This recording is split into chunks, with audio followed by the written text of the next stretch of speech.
Alright, hello fun and welcome back to my Fallout 4 Mod Spotlight series, where today we are having a look at the Assault Pistol mod, which is being released by user Degenerate Deck. And what this glorious little piece of work looks to add into the game is a fun new, heavy, burst fire 5.56 caliber pistol, which is just such a weird and wacky concept, and I love it. The mod maker is stating on there that it's the perfect pistol for power armor, and I agree. A 5.56 sidearm for power armor seems like a good idea.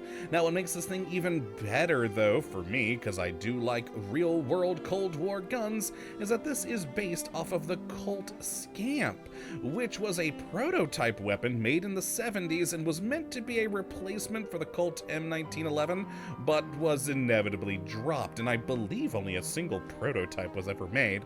But now we have it here in Fallout, and it feels and looks, frankly, like a gun that should be in Fallout. I love it. So let's jump on over here and have a look at what exactly we are getting with the Assault Pistol, which in its most basic and standard form will do 33 damage, using a 5.56 round with a firing rate of 136, a range of 83, accuracy of 56, for a surprisingly low weight of 4.1. Honestly, I thought it would be higher, but as you can see here, it's a pretty weird looking gun, and very, very beat up for its texturing and modeling here, but still, I really do quite like it, as it looks like a gun that should and could be in a post-apocalyptic wasteland, and it's quite nice. I do like the little details, like the Colt Scamp there sort of stamped on the side, and we also have a lot more info here on the back of the gun too, which is quite cool. I very much do like that, and overall, like I said, it looks like a gun that should be in Fallout. It's just such a weird design, and the fact that this was made in real life just makes it even better. And, yeah, it's definitely kind of a strange gun. I like it. Now, as for its modifications on here, we've got a pretty decent list of things, over 35 different attachments, etc., for you to change on the gun. Nothing that changes too much of the aesthetics, which I would have liked to see, but oh well. The important things are here, plenty of things to change up the various stats, and give this thing some more power, helping keep it a very, I would personally say a very good mid-game pistol. Maybe a little bit with the right perks into the early-late game, in my opinion, but being burst fire, it is of course going to be on the lower end of damage, because it's more or less going to be treated like the game would normally treat a full auto weapon, because it is a burst fire gun. Every time you pull the trigger, 3 bullets are going to be coming out of this thing, which is pretty neat, and I really like that. I always do love seeing a good burst fire thing here being added into the game. Now, as for how you do get your hands on these lovely weapons, well, it's pretty darn simple. Starting at level 24, you will see them on Gunners, Brotherhood of Steel Soldiers, as well as in stores. Now, as usual, Degenerate Dex releases, there are a couple in the world that are unique variants you can find, and there are 2 of those out there for you to grab. But yeah, besides that, just gotta wait till level 24 and you should be pretty easily able to get your hands on one. So let's go take a look at what modifications we do have, starting of course with the receiver category, where we got the pretty typical sorts of things: standard, armor piercing, rapid, on up to the powerful receiver here, which prior to any other additional perks in your character sheet, you know, you're only going to be doing that 45 damage, which is why I say it's kind of a mid to early late game, at least in my opinion, damage wise, but still pretty darn good. In the barrel, we've got a short, medium, and long, with a ported version of the medium and long barrels there. I always do love a good ported barrel. They just look so fun. I enjoy them. Now, next in the grip category, we've got a standard. For some reason, a no grip if you want to lose 0.1 to the weight. But hey, there you go. A comfort grip and also a sharpshooter grip there. Now in the magazine category, we've got a standard, medium, and large with quick eject versions of all of them, even the standard magazine there, which is always nice to have those quicker reloads.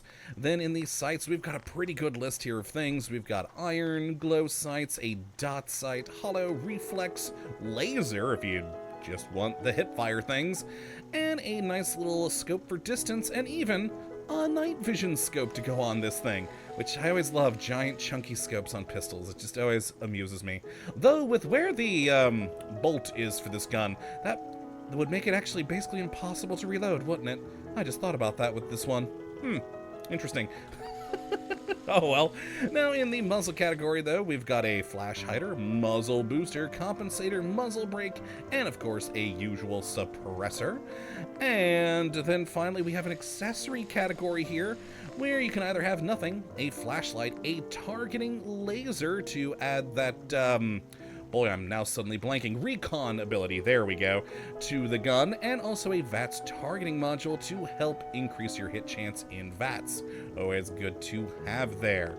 So some nice little additions, and overall, a lot of good modifications to really up the usability of this gun and let it last you longer into the game. So let me go grab my two modified versions here that I was playing around with earlier, and then head on over to the range and show off this and its glorious burst fire mode. Well, it's only shooting mode because it is a burst fire gun.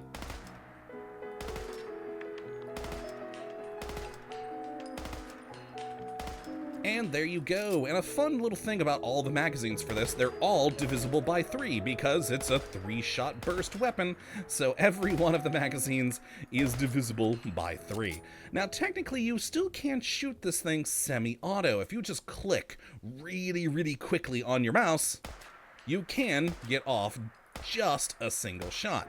But it is meant to hold it down ever so slightly longer to get that burst fire there, which honestly, that's what this gun was intended for. It's a burst fire 5.56 caliber pistol. Why would you not want to burst fire? It's just fun.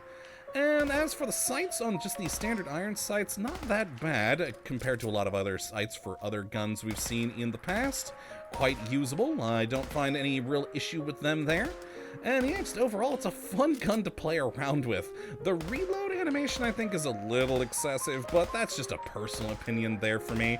But overall, just a fun weapon. Now let's take a look at my muzzled one first here. Kind of went all out, making this gun weirdly long. And do have the VATS targeting module on this one, so, you know, increase VAT shots. And beautiful. I mean, it basically fires like the other, but with that nice dot sight on there, which I think fits in with the gun quite nicely. And overall, just good looking. Now then, we've got our suppressed version here, and with a nice little scope for firing. Not a lot of kick on this one, especially once you do modify it a bit, so that burst fire, you can pretty much keep all 3 of those shots very easily on target. I mean, we're not really having to compensate much for this, and we're pretty much hitting every one of those bullets on target, which is not bad in the slightest. I very much do enjoy that. It's got low kick with the modifications, and so it just makes it easier to aim, and for someone who sucks at aiming like me, that's a good thing. So let's see this thing in use. A Deathclaw may be a bit overkill with its amount of damage it does do, but what the heck? Let's give it a go. Wait, which accessory do I have on this one? Ah, the targeting laser. Good. And there we go. We have the recon thing on him now. And fire! Take those 3-shot bursts. We actually did get a good shot on his belly on one of them. Lovely, lovely, lovely. Reload there a little bit. And fire, fire. All right, let's switch over to the one with VATS enhancements. And all right, just some body shots there. Sadly, it does use quite a bit of points in VATS, but nonetheless, not too bad. And, well, there we go. Once we were actually able to get a couple more shots on his belly, it did pretty darn good. So despite its, I would still say, lower damage, it's still a pretty good gun, and I would certainly say, as I mentioned before, kind of a good mid to maybe early late game in my opinion, but you really do have to think of this thing as a automatic weapon rather than a semi-automatic weapon, which is why I think my own brain isn't quite processing it quite as well with the damage numbers, because I tend to do, you know, semi-automatic guns because I'm an awful shot. So with this burst fire though, it's still controllable, easy to keep on target, And yeah, you just gotta adjust for basically the damage numbers there. But not too bad at all, and overall a fun gun that I very much enjoyed my time with. And like I said, as a real-world gun from the 70s, it looks like something that would be made in Fallout, and I always do love that. So if you'd like to take a look at this mod for yourself, which I'd certainly recommend you go and do, you have a look at the link in the description of the video as per usual. But until next time, my friends, thank you for watching as always. Well, have a good one.